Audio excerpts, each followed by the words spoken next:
Tewksbury, au nord de Stoneham, on est pas mal dans les derniers à finir les sucres dans la province. À la fin de la saison, début mai, mon père récupère le dernier sirop au goût de bourgeon pas trop bon pour en faire différentes boissons forestières qu'il fait fermenter.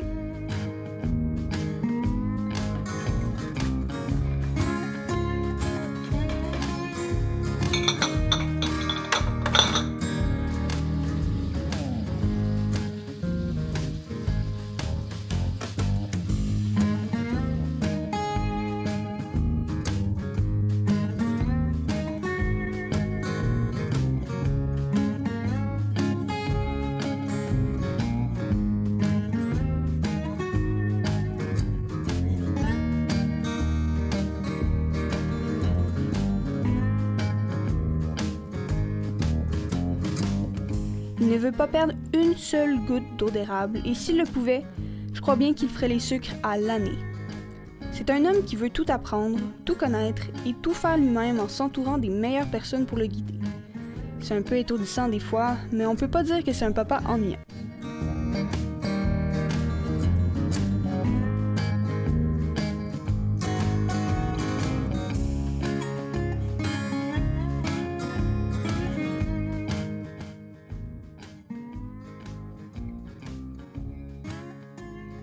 Je me nomme Adzaya, ce qui veut dire destin chanceux dans la langue de ma mère qui vient de la Mongolie.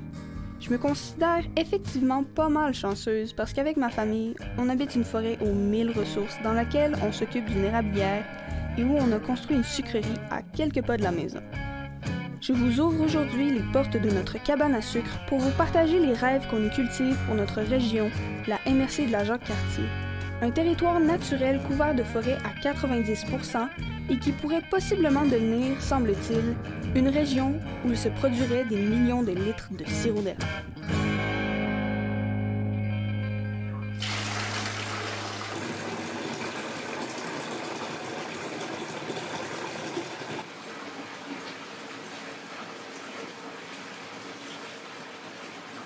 Quand j'ai fini la saison des sucres, il restait mon dernier vieux sirop. Ouais. Lui, je l'ai ramassé, puis c'est avec ça que j'ai fait mon alcool. Ouais. Après, j'ai laissé rentrer de la sève que j'ai laissé pourrir, se dégrader, fermenter dans l'évaporateur. Toutes les bactéries, les levures ont mangé toute la pierre de sucre qui avait collée dans le fond, toutes les cochonneries.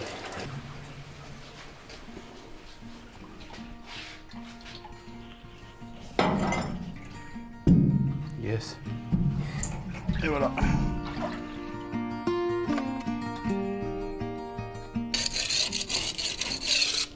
Faire du sirop, là, dans le fond, là, c'est un peu comme une job à l'année. Parce que les gens, ils disent que c'est juste le printemps, mais en fait, le printemps, c'est juste une partie. Là, il y a quand on fait le sirop, quand on entaille, quand on entretient l'érablière, quand on entretient la cabane. Comme là, on est en juin, puis t'es encore en train de gratter l'évaporateur. C'est une préoccupation, une attention qui est pour toute l'année, c'est sûr. Ça nous donne au printemps une occasion de célébrer, puis cette chance-là, moi, que j'ai de célébrer, puis d'inviter des gens, de leur faire plaisir, d'avoir des enfants qui mangent la tire. La vie me donne cette occasion-là parce que je fais ce travail-là avant. Oui, il y a tout un travail préliminaire, comme une fête. Tu sais, quand tu prépares une fête pour des amis, tu gonfles des ballons, tu fais des décorations, tu écris des cartes d'invitation. Bien, c'est un peu la même chose. Oui, on est au mois de juin, puis Est-ce qu'on est en train de faire les sucres? On est en train de préparer les sucres de l'année prochaine.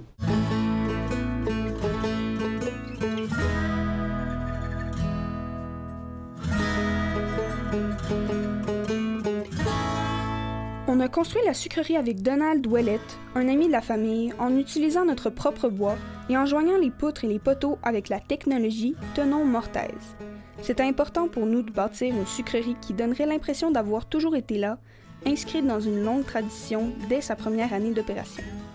On a fait les sucres dans cette cabane pour la première fois en 2017, l'année du 70e anniversaire de mon grand-père, une synchronicité bien planifiée qui a permis de réunir toute la famille, question d'inscrire de beaux souvenirs dans les murs de la sucrerie dès le départ.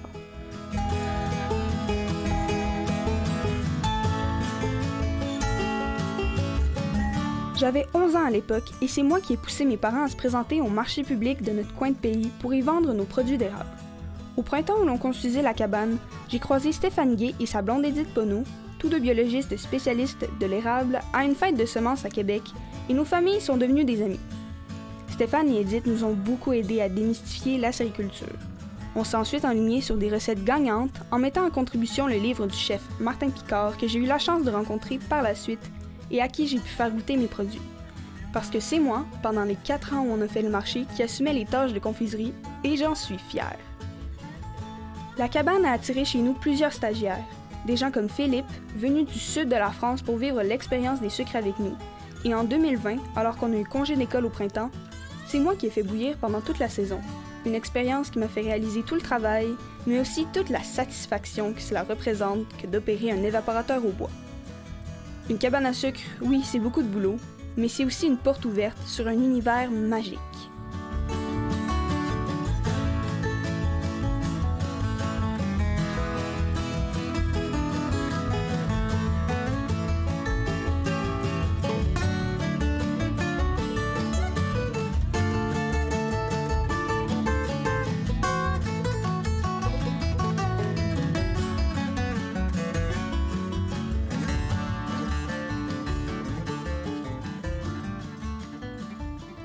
Tu sais, là, tu racontes souvent qu'on pourrait devenir la MRC de l'érable en valorisant justement les producteurs dans la région pis tout, mais honnêtement, tu penses pas un peu rêver en couleur des fois? Écoute, on a 2,3 millions d'entailles disponibles sur le bord des chemins publics à Dayan. La région de Drummond puis de Victo, là, ils en ont 1,5. Ça s'appelle la MRC de l'érable. C'est supposé être là-bas que ça se passe. Il y a des MRC, il y a des endroits au Québec qui ont encore plus de potentiel qu'ici, c'est sûr. Juste dans notre municipalité, c'est 480 000 entailles. Ça, c'est au moins 10 millions de ventes directes de produits de l'érable qu'on pourrait faire à chaque année, puis 8 millions de retombées au PIB. C'est beaucoup d'argent, d'ailleurs. Si tu me demandes si on peut vraiment faire de notre région une région de l'érable, puis que ça devienne vraiment un moteur économique dans notre région, bien, à l'âge que tu as là, tu es capable de penser par toi-même. Pose des questions à des amis qui viennent ici puis qui s'y connaissent plus que moi, puis que tu vas peut-être croire un peu plus sur parole. Attrape Patrice Bertrand, hein, le responsable du club acéricole.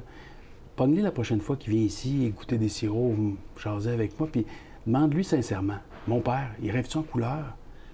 Moi, je te le dis, je le sens. On est capable de faire en sorte que beaucoup de gens à Stoneham puis ailleurs, je pense à Sainte-Catherine-de-la-Jacques-Cartier où il y a un potentiel incroyable, beaucoup de ces gens-là qui vont travailler en ville aujourd'hui, mais qui ont des terres à bois, pourraient tout à fait convertir leur vie, leur emploi, travailler en acériculture sur leur terre, bien gagner leur vie, arrêter de prendre leur char pour aller en ville, puis faire en sorte qu'ils gagnent la vie dans notre MRC, ici. Dans le fond, les régions de l'érable qui sont les plus hautes, c'est pas nécessairement ceux-là qui ont le plus d'érable, c'est ceux-là qui sont plus réveillés à bouger. Tu peux pas dire plus vrai. Parce que si le Québec produit encore presque 80 de tout le sirop d'érable qui est vendu, produit dans le monde, avec 200 millions d'entailles possibles au Québec, alors que nos voisins aux États-Unis, sais-tu combien ils ont d'entailles potentielles? Oh, je sais pas. Ils font à peine 20 ils font la balance, même pas, parce qu'il y en a qui est fait au Nouveau-Brunswick ou ailleurs au Canada. Ils ont 2 milliards d'entailles potentielles. Alors, tu ne saurais pas mieux dire. C'est pas le fait d'en avoir beaucoup d'entailles qui fait en sorte qu'une région est forte au point de vue acéricole, c'est parce qu'elle a une culture de la forêt, parce qu'elle a un respect pour ce que l'érable a à nous donner, parce qu'elle a une tradition qui se transmet de génération en génération. Et au Québec, on l'a, ça. Ici, dans la vallée de la Jacques-Cartier, dans la MRC, c'est une tradition qui n'est pas très forte. Mais qu'est-ce que ça prend pour fortifier une tradition? Des gens comme toi puis moi, des gens comme Patrice, des gens comme Marc à l'SDE, des gens qui animent le milieu, puis qui... Tu sais, ça s'apprend le sirop, tu l'as appris. Ouais. Tu es capable d'opérer ça toute seule. Fait que si tu me dis que c'est les gens qui font la différence pour ce qui est de devenir une vraie MRC de l'érable, là, honnêtement, je te crois, parce que je sais que dans le coin, il y en a pas mal des gens craqués.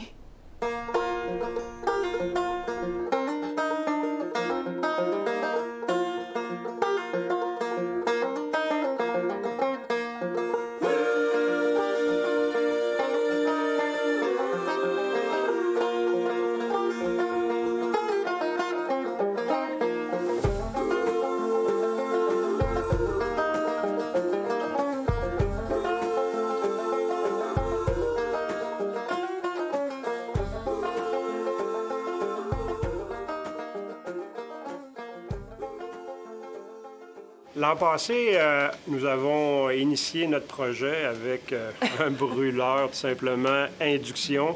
Et à bouillir, bon, je pense que tout le monde comprend le principe. Ça prend plus de temps à amener à ébullition quand on est sur un poêle. Mais c'est le résultat de ce travail-là qui nous emmenait du sirop d'érable. À 11 h le soir. À 11 h le soir, qui faisait qu'on avait le goût de continuer. Et d'en faire encore plus, et d'en faire encore plus. La nature nous en donne. Ça nous permet d'être encore plus actifs. Puis cette année, bien, l'an passé nous a développé ce goût-là. Cette année, c'est devenu une passion. Oui, que oui. Ouais.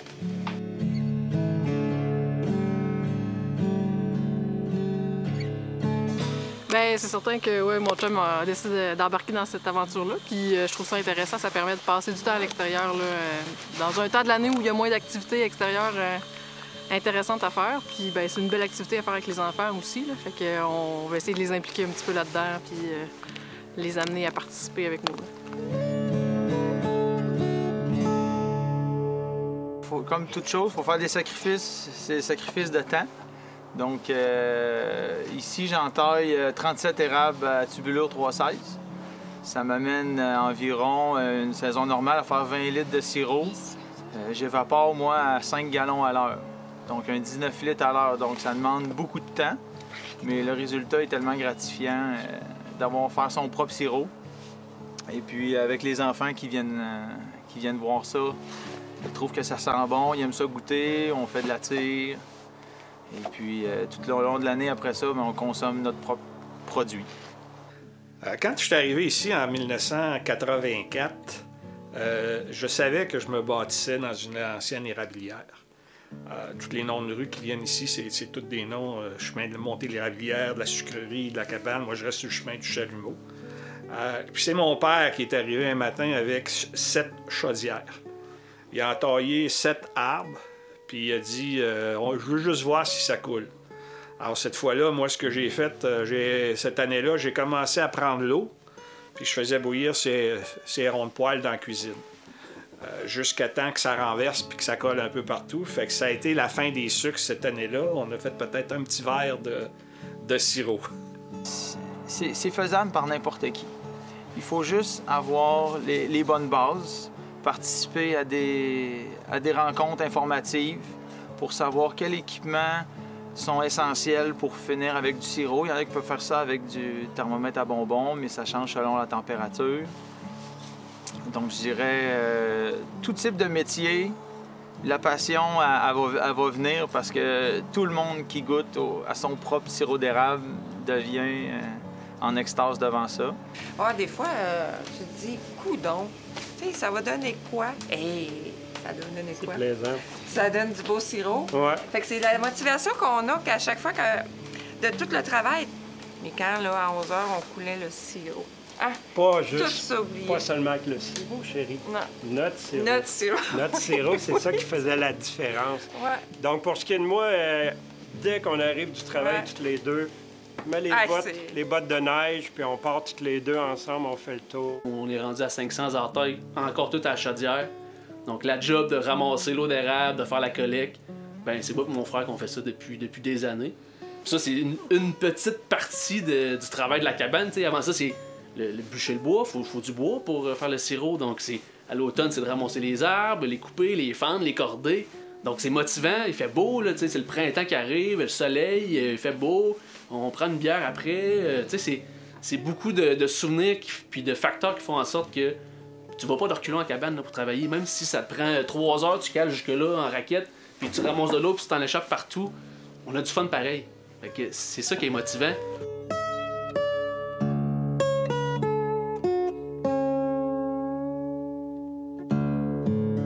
Quand tu arrives au Lac-Beauport, quand tu arrives à Stoneham, tu décroches, tu es en nature, tu peux aller dans la montagne, tu peux aller au lac, tu as plein d'activités vraiment qui est reliée à l'environnement, qui est accessible, mais puis qui est vraiment proche de tout. Fait que c'est ça qui est vraiment intéressant. Puis l'érablière puis la cabane à sucre, c'est un des facteurs que tu peux faire. Tu peux faire du ski de fond, de la raquette, de la randonnée pédestre. Tout ça, c'est vraiment la MRC de la Jacques-Cartier qui le permet. Puis c'est des régions comme Lac-Beauport puis Stoneham.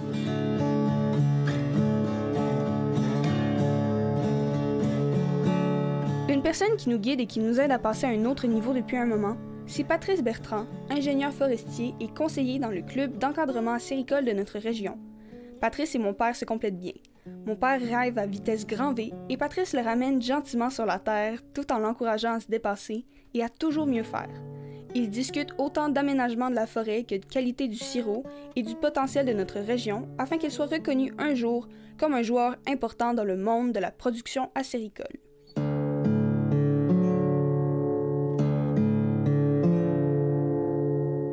Bonjour Patrice, merci d'être venu ici dans notre cabane. Je voulais te parler un peu parce que j'avais des questions par rapport à la région. Tu le sais bien, mon père il parle souvent du potentiel acéricole ici, puis il dit qu'on pourrait devenir la MRC de l'érable, mais qu'est-ce que t'en penses toi? Est-ce que tu pourrais me parler un peu de la région? Ben oui, je pourrais t'en parler un peu de la région. Moi, j'habite pas bien loin de cette région-là ici, d'ailleurs, dans le comté de Portneuf. Donc, je connais quand même assez bien là, Tewksbury, Stoneham. On vient ici régulièrement. J'ai quelques clients aussi dans le coin. Tewksbury, Stoneham et MRC-la-Jacques-Cartier, on est dans le domaine de l'érablière à bouleau jaune. Fait que oui, on a beaucoup d'érablières qui ont un beau potentiel dans la région. Par contre, c'est pas un potentiel qui est très, très développé. Pourquoi c'est un potentiel qui reste à développer? C'est parce que on n'a pas vraiment une culture agronomique. Hein? Réussir à faire une terre agricole ici à Tewksbury, c'est quasiment assez difficile parce qu'on a beaucoup, beaucoup de montagnes. Et les érablières se sont développées historiquement en fonction de l'agriculture. Donc, on avait des gens qui avaient une terre agricole et l'hiver, bien, plutôt là, rendu au printemps, on allait faire notre pain de sucre qui était notre sucre là, qui était pour nous, notre consommation pour l'année. Donc, c'est comme ça que la sériculture au Québec s'est tranquillement développée. On peut monter jusqu'aux Amérindiens, mais disons que de façon un peu moins traditionnelle, mais de façon là, industrielle, le sirop d'érable s'est développé de cette façon-là, la sériculture s'est développée de cette façon-là. Là, ici, à Stoneham, Tewksbury, on a beaucoup de montagnes, donc ça ne s'est pas vraiment développé. Par contre, là, maintenant, on n'est plus à la chaudière, on n'est plus obligé d'être à la chaudière. On a une structure industrielle, donc une capacité de récolter la sève par des pompes, par des tubes, ce qui devient, là, les érables ici deviennent donc accessibles. Et on a un très gros potentiel. Effectivement, comme tu disais tout à l'heure, on a un très gros potentiel. Il y a une donnée qui est sortie récemment, on aurait pas loin de 2 millions d'entailles possibles. Il y aurait une possibilité de 2 millions d'entailles dans la MRC de la Jacques-Cartier, juste chez vous, je pense que c'est autour de 400 000 entailles. Donc, le potentiel, il est là. Maintenant, il reste à trouver des promoteurs qui pourraient avoir le goût d'aller vers cette industrie-là, qui est une très belle industrie, qui est probablement la production agricole qui a le plus d'avenir dans le monde. Okay? Du sirop d'érable, c'est qui en fait? C'est juste le nord-est de l'Amérique du Nord qui fait ça. C'est nous autres, c'est l'Ontario, c'est le Nouveau-Brunswick, le Maine, Massachusetts, Vermont. Mais ça s'arrête là. Hein? Un pays africain va être en mesure de faire du lait, comme nous autres on fait du lait, mais le continent africain ne fera pas du sirop d'érable. C'est rien que nous autres. Fait que là, on a un potentiel incroyable ici, dans notre région qu'on est ici, puis sous-développé. Puis la demande en sirop d'érable pour toute la planète, bien, elle pourrait être là. Elle est là, présentement, mais elle pourrait être là, puis encore plus que ça encore. Tu m'as expliqué, dans le fond, qu'on n'a pas de grande tradition d'acériculture dans la région. Mais comment est-ce qu'on fait pour en bâtir une? Tu sais, les gens dans le coin, ils n'ont pas nécessairement de la famille qui connaissent tout de l'acériculture ou ils n'ont pas nécessairement de cabane à sucre dans leur famille tout court. Comment est-ce qu'une personne qui se rend compte qu'il y a du potentiel dans sa terre, comment elle fait pour en savoir plus? Bon, bien, première des choses, il faut que tu saches qu'il y a des ressources. Peu importe la production agricole, là, ici c'est de la sériculture qu'on parle présentement, il y a des ressources que tu peux aller chercher. Donc ces ressources-là vont t'aider à bâtir une entreprise acéricole. Bâtir une entreprise acéricole, mais ça va être aussi technique, c'est-à-dire, en ce qui me concerne moi, pour la sériculture, moi je peux intervenir chez toi à partir de l'aménagement de ton peuplement forestier jusqu'à la mise en baril du sirop d'érable. Bon, moi, je travaille pour un club de qualité en acériculture. Il y en a aussi, là, un des clubs de qualité là, pour la pomiculture, pour les grandes cultures. Là, ici, c'est pour l'acériculture. Fait que tu peux aller chercher cette ressource-là. Donc, à ce moment-là, moi, je vais t'appuyer, dépendamment de tes besoins. Je vais regarder quels sont tes besoins, puis en fonction de tes besoins, bien là, on va bâtir là, l'entreprise que tu auras peut-être le goût de bâtir. Première des choses. Deuxièmement, aussi, il faut identifier, as-tu cette capacité-là au niveau de ton peuplement forestier? Hein? Ça va prendre des érables. Bon, mettons, tu as une terre à bois. OK? Bon, cette terre à bois-là qui est ici, là, ce peuplement-là, il y a des érables, tu le sais, il y en a quelques-unes au moins, mais est-ce qu'il y en a assez pour établir une production acéricole? Fait que là, on ira marcher ça ensemble. Là, on regardera quelle est la qualité, la quantité d'érable et d'entaille que tu as. Mettons que tu n'en as pas d'érablière. Là, ici, tu as une terre à bois, mais mettons que tu n'en as pas de terre à bois, tu veux t'en acheter une. Bien, on pourra regarder, oui, si ça vaut la peine ou non d'acheter cette terre à bois-là, dépendamment des prix qu'ils demandent. Mettons, tu veux t'en aller sur le terrain public. Il y a des terres publiques aussi. On a beaucoup de terres publiques ici, là, dans la MRC de la Jacques-Cartier. Oh, wow, ça va être drôlement intéressant. Parce que là, à ce moment-là, tu n'es pas obligé d'acheter un lot à bois. Tu pourras devenir locataire sur les terres publiques et tu pourras, à ce moment-là, pouvoir installer ton réseau de tubuleux puis faire ta production acéricole sur terre publique. Fait que tu as le droit de faire cette demande-là auprès du ministère Forêt, Faune et Parcs. Donc, les possibilités, ils sont variables.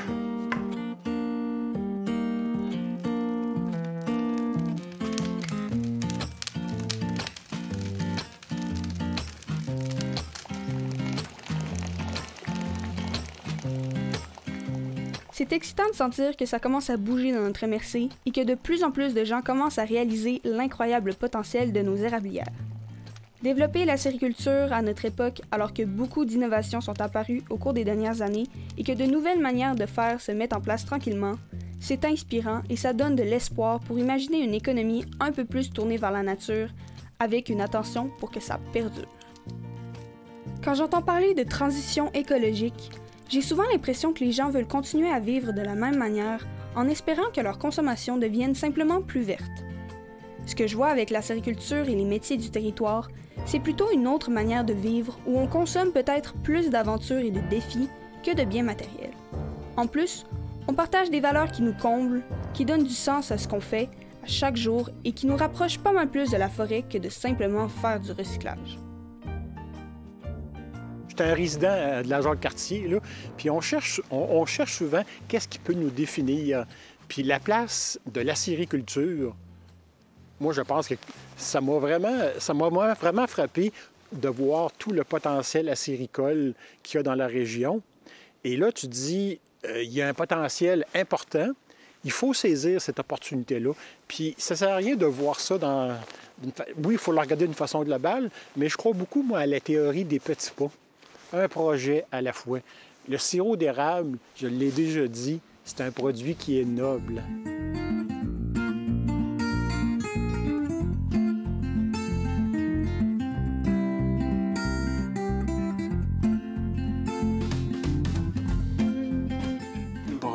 Moi, l'érable, là, j'aime ça. Mon fun, c'est faire du sirop. Puis là, à un moment donné, j'étais limité à un marché local très petit, puis vendre ici même. Puis là, à un moment donné, je voulais en faire plus que ça, mais légalement, je pouvais pas. Fait que, ça prenait du quota pour s'élargir, pouvoir en vendre, mettons, dans des commerces locaux. Puis s'il y en a du surplus, ben je vais avoir un acheteur, ça va être la fédération, tu sais, ça va être des barils. Fait que, là, ça m'ouvre mon plaisir. Ça ouvre des portes.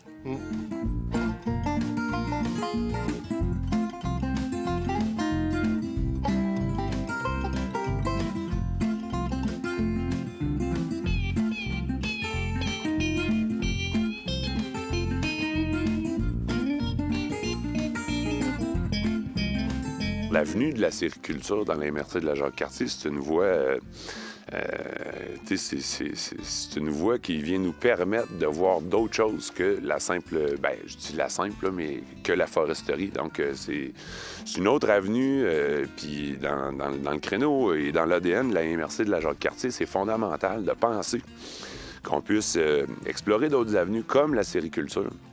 ce qui n'était pas le cas v'là 20 ans. Là. Semble-t-il que la destination du Nord n'était pas la destination privilégiée pour la sériculture. Maintenant, on voit des ouvertures. Même là, il y a eu des milliers d'entailles d'octroyés par la Fédération. Je pense que c'est un avenue non négligeable, en plus, avec tout ce qu'on peut penser de la transformation de ce produit-là, l'accueil des touristes là, à l'intérieur de ces activités-là, une autre manière de regarder notre forêt, de la conserver, mais d'y pratiquer toujours des activités. Je vois pas de problématique non plus à avoir, je ne sais pas, par exemple, une érablière, mais en collégialité ou avec d'autres...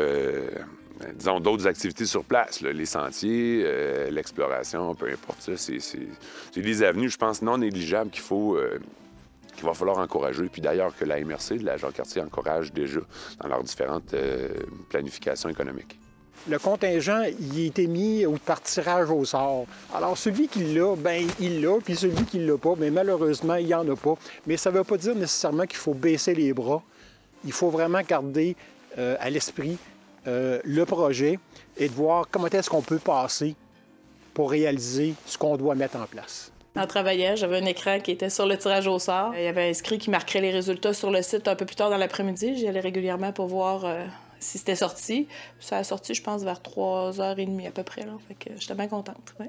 On peut pas vendre ça au dépanneur. J'avais eu des discussions avec plusieurs commerces ici, locaux, là, pour qu'on puisse justement faire de la distribution. Puis il y a beaucoup de touristes dans le coin, hein, du monde qui vient de partout. Fait qu'on voulait offrir des produits dérivés du sirop d'érable. Puis ben c'est ça, je pouvais pas parce que justement, je pouvais pas le distribuer là, dans d'autres commerces que chez nous. Fait que là, au moins ça va être l'avantage. On va pouvoir faire connaître notre produit un peu plus loin, là, avec plus de gens. Quand on veut travailler un projet en développement économique, c'est important de travailler avec les forces du territoire. C'est tout à fait normal. Et quand on regarde la cartographie, tout le Piémont laurentien, hein, qui commence à Sainte-Catherine, de la Jacques-Cartier, à l'extrême ouest du territoire, jusqu'à Sainte-Brigitte-de-Laval, qui est à l'extrême est, on voit, c'est des érablières, c'est du feuillu majoritairement, et plus on monte vers le nord, plus c'est résineux. Alors, une fois qu'on sait ça, on s'est dit, ça serait intéressant d'évaluer ce potentiel acéricole-là. On en a-tu un ou on n'en a pas? Et la conclusion a été qu'on a environ l'équivalent d'à peu près 2 millions en taille potentielle sur le territoire. Et ce qui est important de savoir, c'est important si on veut lancer un projet en acériculture, c'est important d'avoir une route d'accès. Ça prend de l'énergie pour faire fonctionner les équipements. D'une façon conservatrice, on s'est dit, coupons la poire en deux. 1 million d'entailles. 1 million d'entailles, c'est 16 millions de revenus pour l'économie locale. C'est à peine 2 % du PIB de la production de sirop d'érable dans la province de Québec. C'est largement suffisant pour la mise en valeur, puis même la conservation de nos forêts. Ceci étant dit, dernièrement, la Fédération a lancé, l'automne passé, un appel de contingent, 7 millions d'entailles, c'est quand même pas rien.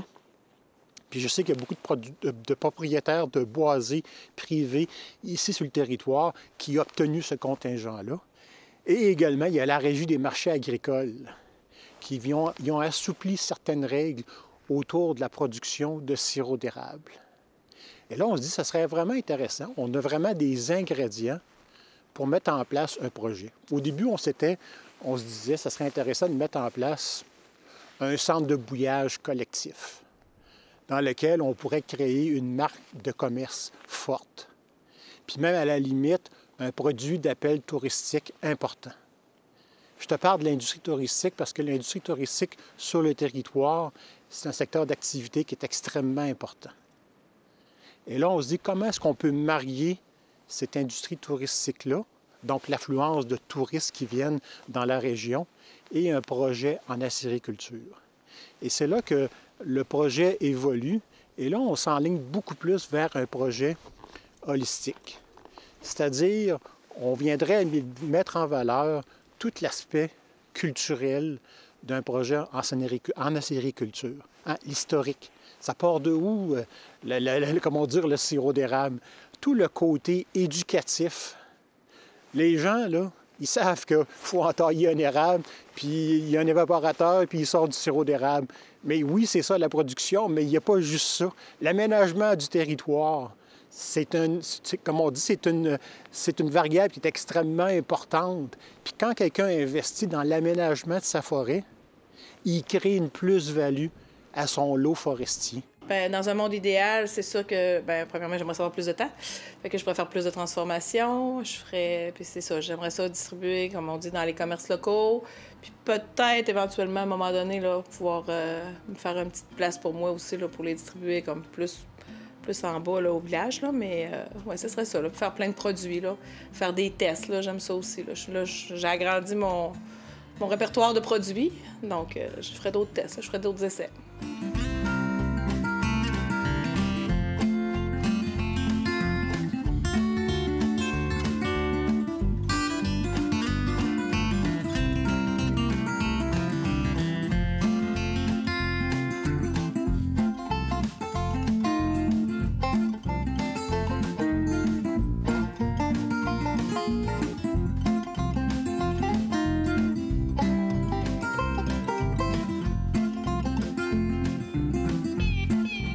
Alors moi, ce que je dis aux propriétaires, autant ceux qui ont du contingent que ceux qui n'en ont pas, appelez-nous. Faites pas ça tout seul derrière vos bureaux. Il y a des partenaires à qui on peut aider. Ils peuvent vous aider à réaliser un projet. Il y a l'Agence des forêts privées avec Charles Réaume qui a des programmes au niveau de l'aménagement de la forêt. Il y a Vincent Lévesque de l'UPA. Vincent fait un travail extraordinaire comme directeur général. Puis il y a nous autres comme organisme de développement économique, la MRC, où on peut accompagner des promoteurs à la concrétisation d'un projet. Alors moi, je pense que le moment est bien choisi. On est en pleine pandémie. Profitons de ce moment-là pour définir ce qu'on veut vraiment faire.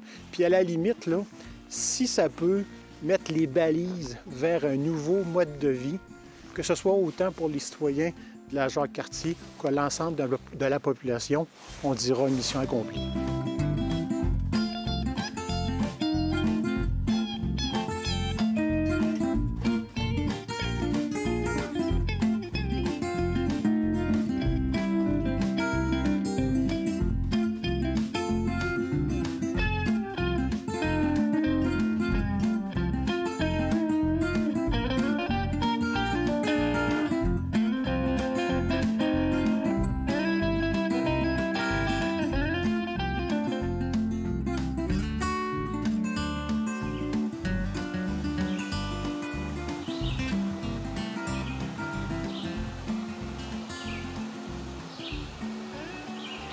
Tu viens de me parler des ressources qu'on a pour les gens qui veulent évaluer le potentiel de leur terre.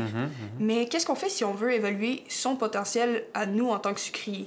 Comment est-ce qu'on peut savoir c'est quoi nos qualités qu'on doit Première des choses, je vais te dire, que ce soit dans la sériculture ou dans n'importe quelle autre production agricole, en agriculture, ça prend des gens passionnés. Parce que c'est pas une job que tu vas commencer à 8h30 le matin puis on va arrêter à 4h30 l'après-midi. Fait que ça va prendre des gens passionnés. Toi, je te vois aller depuis un petit bout de temps, t'aimes la nature, t'aimes la forêt. Déjà, je me dis, il y a des chances qu'elle soit passionnée parce qu'on le voit déjà que t'aimes la nature puis que t'aimes la forêt. Bon, déjà, là, il y a un départ là, de ce côté-là. Maintenant, faut aimer le produit qu'on fait, OK? Si le produit que tu dis que tu es en train de faire, tu es jalouse d'avoir le meilleur produit, ça, voilà, je commence à penser que tu devrais devenir une bonne passionnée, OK? Fait que c'est ça. Donc, quelqu'un qui ne comptera pas son temps, parce que durant le temps des sucres, tu peux commencer à 8 h du matin puis arrêter de bouillir à 2 h de la nuit. Donc, quelqu'un qui ne va pas compter son temps, mais tu vas voir que ça va te rapporter ça, le fait que tu ne compteras pas son temps. Mais il ne faut pas compter son temps. Et durant le temps, à l'extérieur de la saison de production, bien, il faut que tu sois en forêt. Tu vas faire de l'aménagement sérico-forestier qu'on appelle. Puis là, tu vas aimer ça. Si tu aimes ça, bien là, je te le vois que tu vas aimer ça. Fait que si tu aimes ça, être en forêt, bien là, je pense que tu as des bonnes bases là, pour devenir une personne qui va être passionnée. Ouais, c'est bien beau de faire des cabanes, mais si y a plein de cabanes à sucre dans le coin... Est-ce que ça sert vraiment à quelque chose? Ce serait pas mieux de faire un centre de bouillage? J'en ai entendu parler il y a quelque temps. Pourrais-tu élaborer là-dessus? Bien là, ici, tout est à faire. Hein?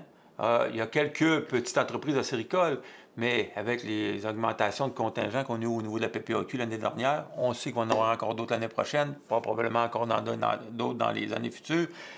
Arriver avec un centre de bouillage, ça devient économiquement très intéressant.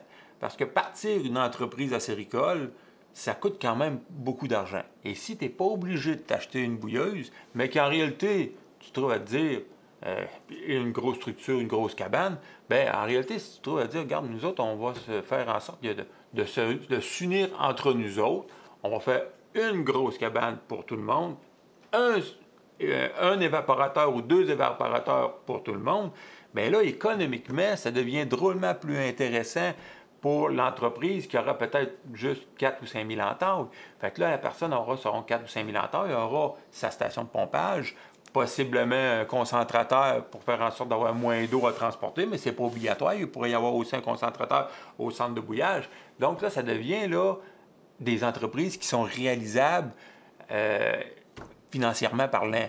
Tandis que si tu arrives et que tu veux mettre 10 000 entailles ou 5 000 entailles, bien là, c'est pas tout le monde qui a la capacité financière de réaliser leur projet. Donc là, ça devient beaucoup plus accessible à tout le monde. Fait que oui, c'est intéressant dans votre région de pouvoir amener un centre de bouillage, là, effectivement. Vois-tu, le fait d'avoir ton centre de bouillage aussi va te permettre une diffusion, OK? Si tout le monde aura leur petite cabane à sucre dans leur coin, c'est très bien, là, il n'y a pas de problème face à ça. Sauf que ces gens-là vont rester dans leur coin, fort probablement. Mais avec un centre de bouillage, bien, ça permettra aussi la diffusion des informations. Hein. Les gars vont emmener leur eau, les gars, les femmes, là, vont emmener leur eau au centre de bouillage. Là, ils vont se parler, puis là, ils vont se dire « Hey, moi, j'ai fait telle chose, et puis hey, ça a fonctionné. » Puis l'autre « Ah ouais, je vais essayer ça, moi aussi, moi, dans mon entreprise. » Fait que ça va te permettre là, d'avoir une diffusion des informations, puis là, bien, ça va générer après ça... pas juste... Ça va générer des discussions, mais ça va générer après ça des améliorations, puis une augmentation fort possiblement là, aussi des pratiques acéricoles et peut-être augmentation des entreprises. Donc, ça. Deuxièmement, ton centre de bouillage, là, je lance une idée de même comme ça pourrait devenir un centre d'interprétation aussi pour l'ensemble de la population. Tout est possible à ce niveau-là, là, parce que là, vous allez avoir une bâtisse, vous auriez une bâtisse qui serait relativement grande pour accueillir pas juste les producteurs acéricoles. Fait que ça pourrait être aussi, à ce moment-là, être un centre d'information d'interprétation, pour la population en général. Vois-tu, là, on parle d'acériculture. On va pas aussi parler d'aménagement acérico-forestier. Ton lot à bois, là, au lieu de faire juste du volume de bois, bien, tu vas faire du volume de bois parce qu'on va aller récolter environ 18 % de ton volume de bois à tous les 15 ans.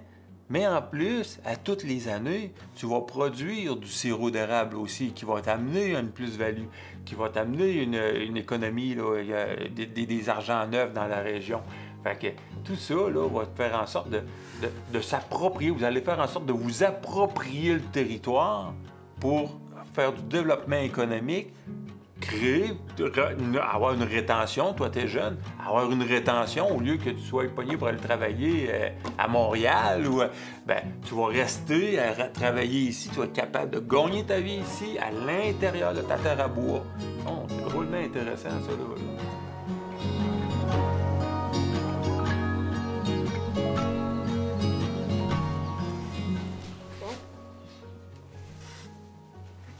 Petite nappe. Bon, alors, mon père, il m'a dit que t'étais bien curieux de goûter à nos sirops de fin de saison. Alors, j'ai apporté ici les numéros 7, 8 et 9. On en a fait 10 cette année. Parfait, c'est bon, oui. En réalité, je veux savoir un peu qu'est-ce que vous avez produit en fin de saison. Parce qu'en fin de saison, comme ça, ben, on peut peut-être avoir des mauvais goûts, des goûts différents, comment tu travailles avec ton évaporateur. Je veux voir, y a-tu des correctifs à amener au niveau de ta production? Puis je veux voir aussi à quoi ça ressemble, parce que chez vos sirops, vous les avez produits très, très tard ici dans votre saison. On a une saison qui est relativement au nord. Hein? Il n'y a pas bien des rabières au nord de ce qu'on est ici. Oui, il y en a rendu au Saguenay-Lac-Saint-Jean, mais c'est comme un micro-climat au Saguenay-Lac-Saint-Jean. Fait que si on extrapole, on enlève le lac Saint-Jean, il n'y en a plus des rabières. Hein? Et à peu près 10 km plus loin, il n'y en a plus. Donc, je suis curieux un peu de voir ce que vous avez produit. Puis en même temps, bien, ça va donner un petit cours, là, comment déguster des sirops d'érable. Fait que là, on a de l'eau. Ce qu'on va faire, c'est qu'on va prendre une gorgée d'eau, une petite gorgée d'eau entre chaque sirop d'érable. Là, on a juste 3 sirops d'érable à déguster. Fait que là, on peut l'avaler, il n'y a pas de problème, OK? Quand on fait des dégustations avec beaucoup plus d'échantillons que ça, là, à ce moment-là, on va avoir un petit gobelet, puis on va recracher ce qu'on goûte parce que la minéralité, on en prend beaucoup trop. Mais là, pour nos besoins, là, on pourra avaler les sirops qu'on a là. Je vais commencer avec le numéro 7. Parfait. C'est beau, j'en ai assez. Moi aussi, Pas besoin de plus que ça. Je les ai déjà goûtés, mais pour le plaisir. Puis là, ce qui est important, c'est qu'il faut que l'ensemble de la langue reçoive du sirop d'érable, OK? Il ne faut pas que tu avales ça tout de suite. Puis, essaie de faire rentrer beaucoup d'air dans ta bouche. Parce que c'est en faisant rentrer de l'air dans la bouche qu'on va être en mesure d'aller chercher tout l'ensemble des saveurs. On y va. OK.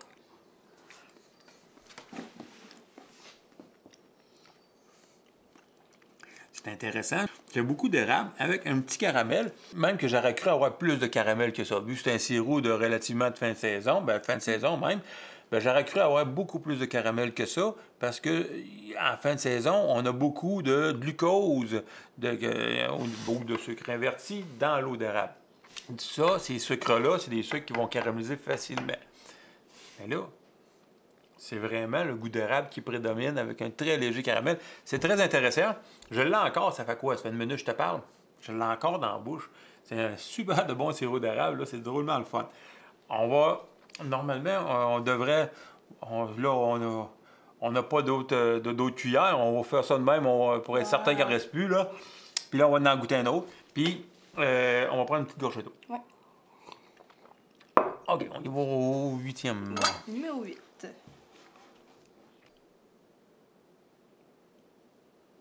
Merci.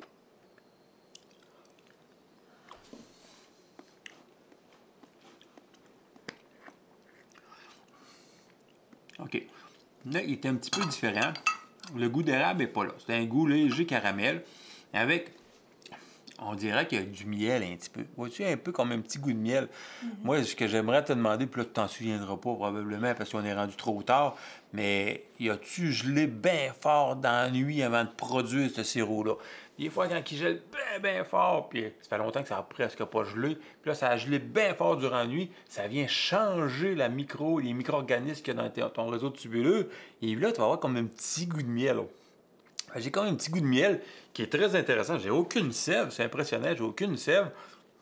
Petit goût de miel, c'est le fun, c'est un sirop de dégustation. OK.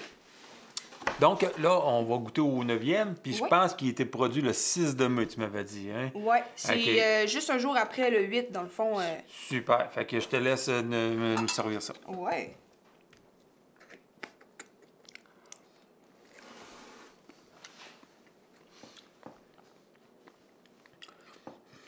Là, on a le goût de sève, OK? Tout à l'heure, là, le 5 de mai, le 8 qui était produit le 5 de mai, je suis comme flabbergasté. J'ai été très surpris de voir qu'il était si bon que ça. Là, on a un goût de sève. Le goût de sève, je ne sais pas si tu le vois, là, hein, c'est différent là, entre celui le numéro 8 et le numéro 9, mais c'est une très bonne sève. Ça, c'est le sirop idéal pour faire des bines. Si tu fais des bines, c'est ce sirop-là qu'il faut prendre. Du sirop de sève de mer, ça fait les meilleures bines qu'il n'y a pas, là, OK? Donc, drôlement intéressant, une bonne production. Tu aurais même pu continuer encore une autre journée, d'après moi, là, parce que c'est une sève qui est légère, là, OK? Mais je suis très surpris de voir qu'on vous a produit ça, là, le 6 de mai, là, c'est impressionnant, là. On a une région, on s'en aperçoit, on a une région qui est au nord. Maintenant, t'avais pas un 10e échantillon? Ouais, ben dans le fond, ça, je vais pas pouvoir faire la dégustation avec toi parce que j'en consomme pas. Mon père, il l'a transformé en alcool. Ah! Ouais. Fait que, si tu veux, je peux aller te le chercher pour que vous puissiez goûter ça ensemble? Oui, donc. Ah oui, parfait.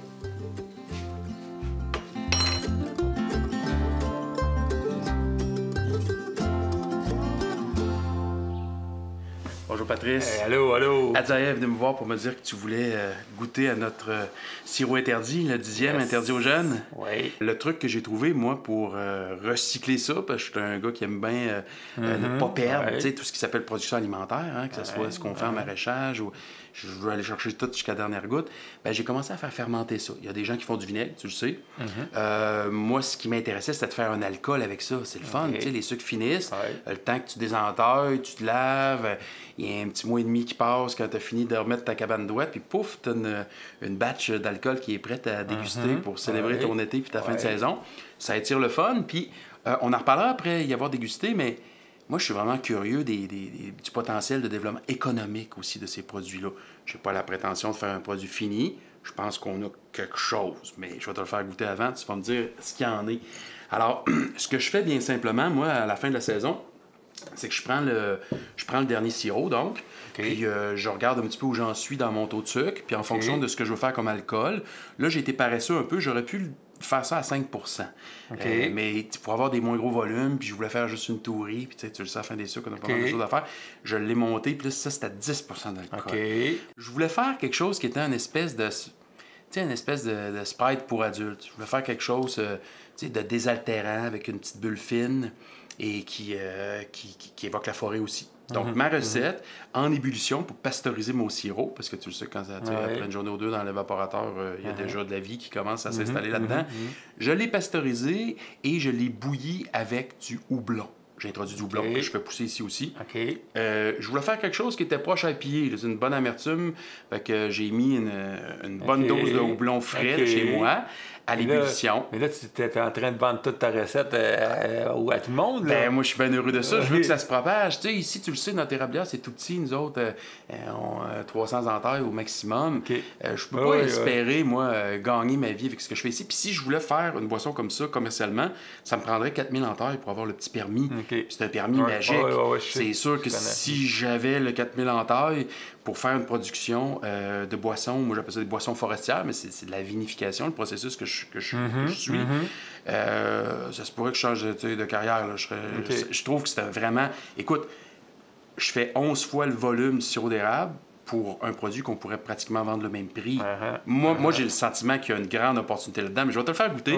Donc, je finis avec ma recette. Donc, houblonnage, pousse d'épinette, jeune pousse d'épinette à l'ébullition et à froid. J'ai ensuite de ça, dans les 5 derniers jours de la deuxième fermentation, j'ai remis des houblons. Là, j'ai pris des houblons américains, là, très fruités. Je vais essayer de faire quelque chose qui évoque un peu la IPA. Donc là, quand on le fait à froid, c'est plus les arômes de fruits, c'est moins l'amertume du houblon qu'on va chercher. Est-ce que j'ai réussi? Je vais te laisser le soin d'en juger. Ça fait pas une mousse épaisse comme une bière, même si j'évoque l'IPA, parce que il n'y a pas de céréales, il n'y a pas autant de particules qui génèrent la mousse là, dans le produit. Et tu vas avoir une belle petite bulle fine. Je te parlais d'une espèce de petite boisson gazeuse, ça évoque ça un petit peu.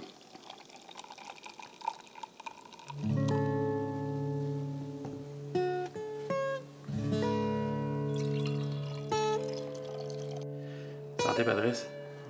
Santé à toi.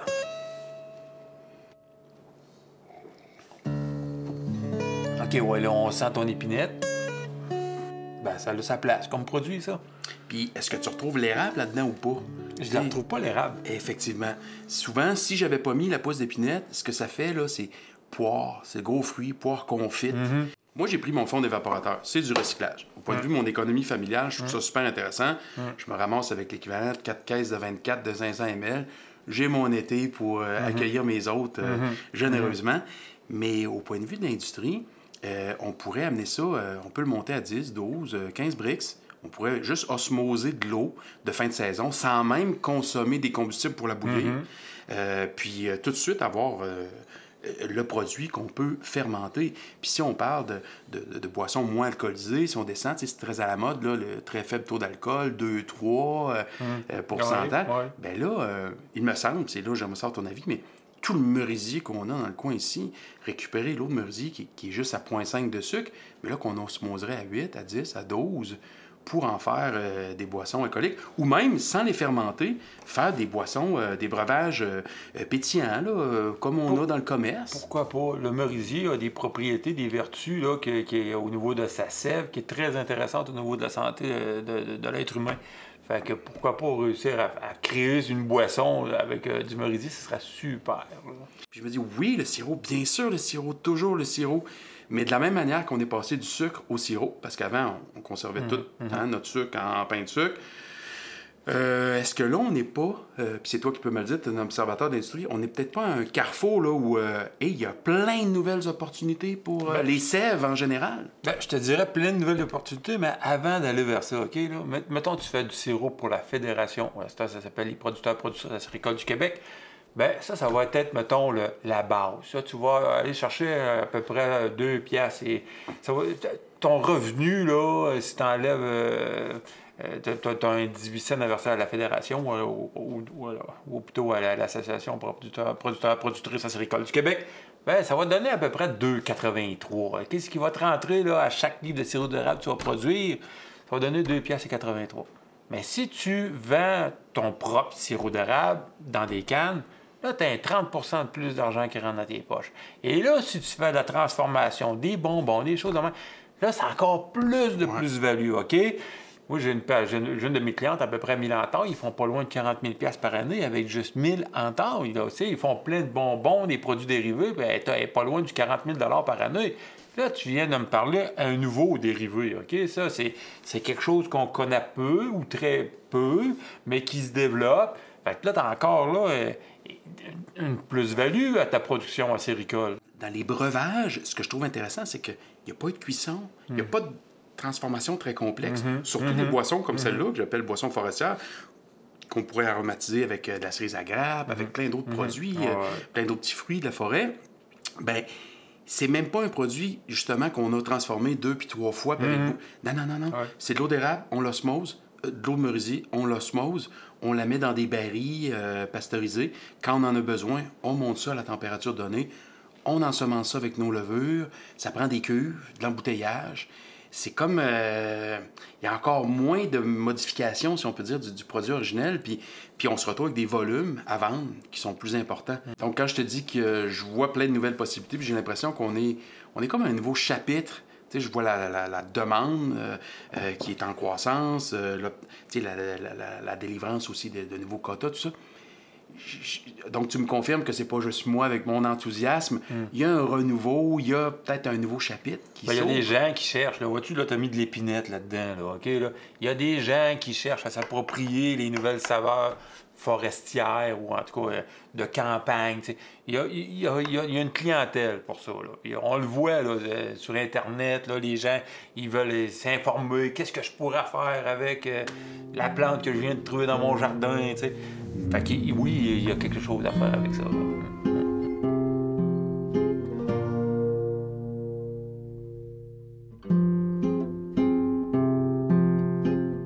Les mots que je retiens au terme de toutes ces rencontres et ces réflexions sur les sucres, ce sont les mots tradition, passion et audace.